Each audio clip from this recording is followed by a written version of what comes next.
All right. So while we wait for more subs to join the line, we can do a short DreamHack recap. So leading up to DreamHack and then DreamHack itself, since a lot of people ask questions. So leading up to DreamHack, as a lot of you guys know, we had a boot camp here at my place. Me, Levin, Mr.R, and Meru. So we were grinding for a few days.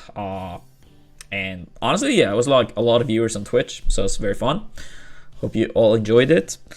Felt like I got some good practice in, improved in the matchups I got to play. So it was nice. Then at DreamHack itself, compared to other DreamHacks, a huge positive was that we had much more space.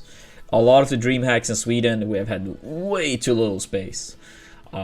Yes, we were less people this time around, so obviously that helped with the space we had. So like the amount of people compared to the space we had was, bigger.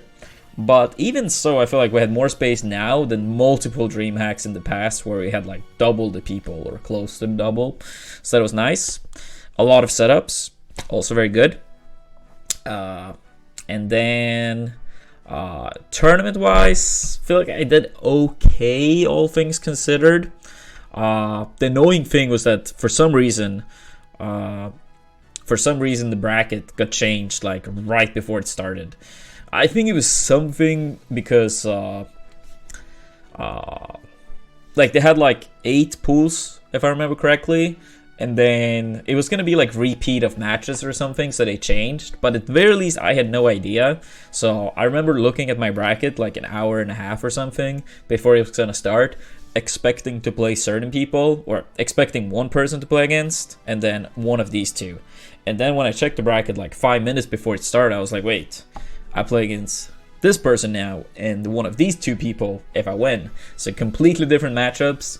So I was like, damn, that really sucks. Like, they should have been more clear on that. That's the only complaint from the whole event. Overall, very good.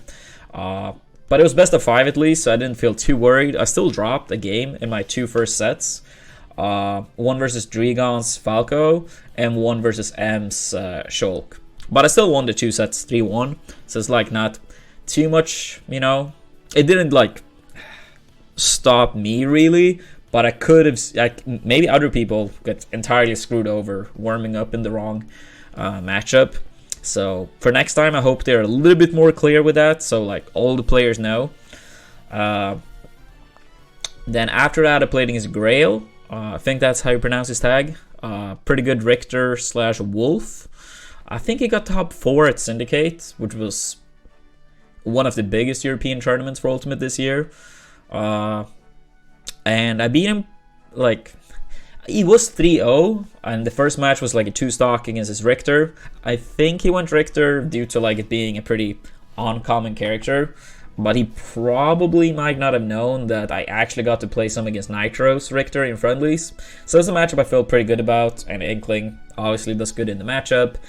Great combos, huge up for upper window, edge guard's really good. You can dash under, like low profile.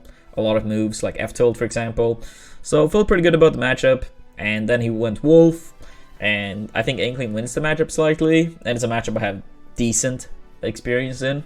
So the Wolf games were close, but it was still a 3-0 at the end of the day. So I feel pretty good about it. Then top 8 was rougher. I personally do not like the Inkling Ditto, and Space was really good at it. I'm not saying Space is better than Cosmos overall, but I think he might be better at the matchup. At least I think his style in the matchup is better. So it would be very interesting to see the two of them play. Like overall, I think Cosmos is better, but in the matchup, I think it's a decent chance Space would win for sure. Then in losers, I had to play against Rach, a player from Stockholm. Sweden doesn't mean that you live neighbors. Even if you live in Europe, you don't live neighbors with everyone, but just gotta let you guys know. No, but I played against this Bayo, and I have never really played against Bayo. And I didn't play Smash 4, so I knew that this set is gonna be so hard. It all comes down to if I can adapt to the character in like at most 3 games. And I took a game, but it was not enough. It was so weird playing as the character. I'm not saying Bayo is like super good or anything, because I don't think so, but it was very weird to adapt to like how different the character is. It felt like I should not have ledge trapped. Jumping overall, bad idea. It was a lot about just staying grounded, and it was so hard to like force yourself to never leave the ground. But Rage is very good too. He's very good too. But yeah, obviously it was not one of my preferred matchups. But yeah, that's how it goes. Overall, I think it was decent showing, nothing exceptional, but at least I got one pretty good win, so always something.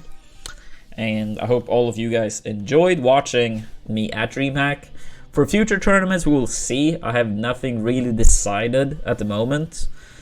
I will probably enter some tournament here and there for fun, kind of like I have done, but I haven't entered that many Ultimate tournaments since the game came out. And especially between like March to September, I literally did not even enter a single one. But yeah, we'll see. Nothing decided at the moment, but probably again at some point, just for fun. So yeah, that's pretty much the plans for now.